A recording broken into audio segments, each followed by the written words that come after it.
Hi everyone, Chris Evans here. How you doing? I'm answering a few questions today for my dear friend Lindsay McKeon. She has a blog. She's a wildly intelligent person, one of my favorite people, and she had a few questions for me, and I'm happy to answer them for her. So let's dive in. What thought process gets you through the ups and downs associated with life? What thought process?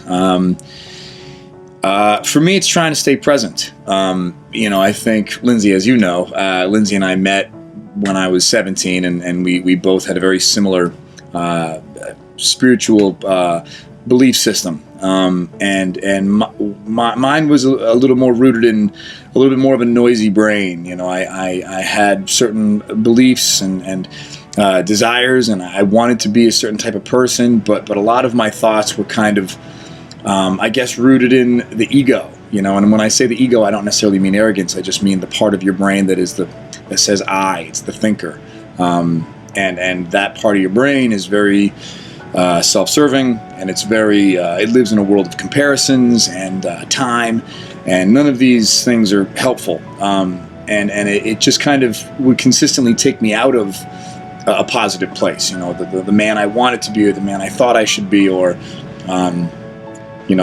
thinking how you should be doing things or what you should be doing, but then not executing those things leaves you in this kind of spiral of disappointment.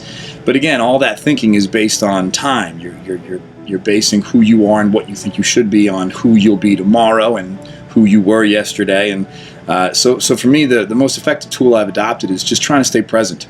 When you're in the moment, it's not like you've satisfied the part of your brain that thinks in terms of time. It's that the part of your brain that thinks in terms of time just gets quiet, kind of doesn't exist anymore. So a lot of my old hurdles have kind of become far more manageable by just staying present. All you really have in life, I think, is just now, a series of nows. And I think when you can kind of surrender to that, you can't lose. So for me, getting through the struggles that are associated with day-to-day life, it's just be present. Don't think about tomorrow. Don't think about the next minute. Just where are you right now? Don't miss right now. Be here now. And a nice sense of calm just kind of washes over.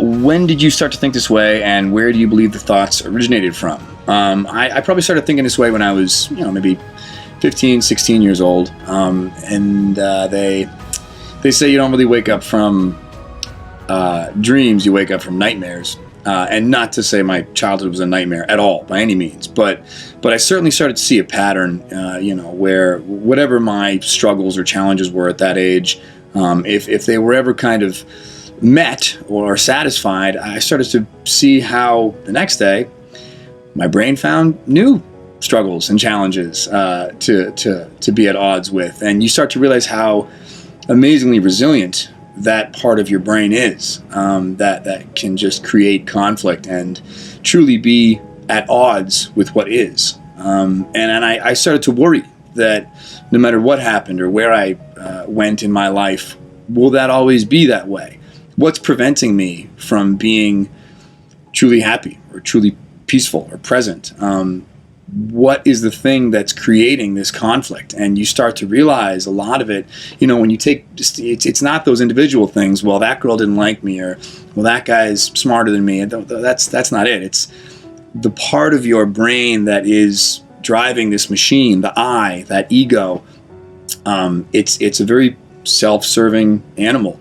And it lives in a world of comparison. And a lot of Eastern philosophies, whether it's Buddhism or Taoism, Hinduism, they all kind of share a similar awareness of that brain noise and its potential pitfalls. And at that age, I just kind of that's the one thing that just made the most sense to me.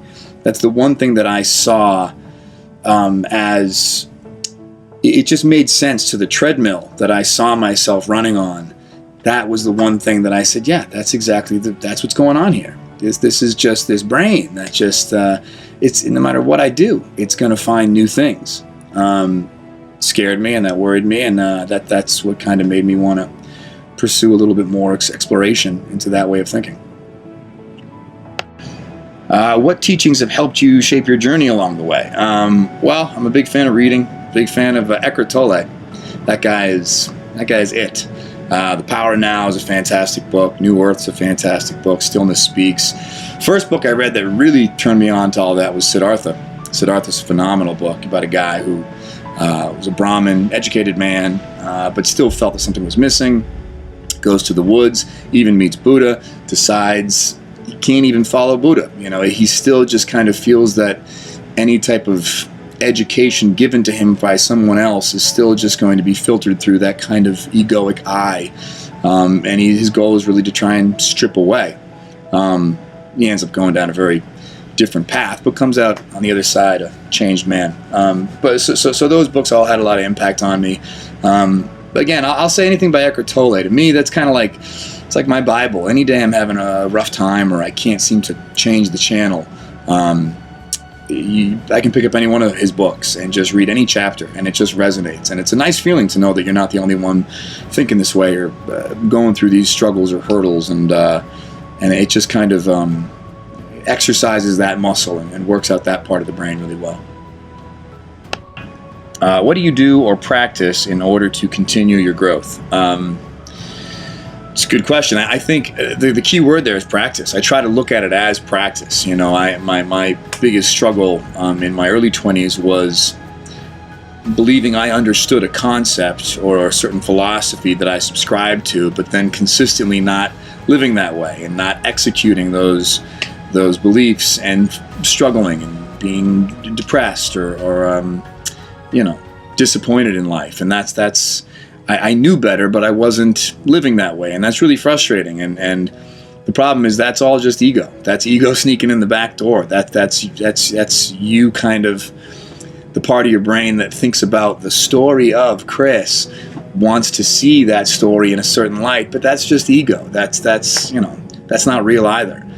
So for me, it's a matter of being perfectly okay, exactly where I am, and practicing. It's like if I was going to try and pick up a sport, I'm not going to be amazing tomorrow. Today, I just have to dribble. I just got to dribble the ball.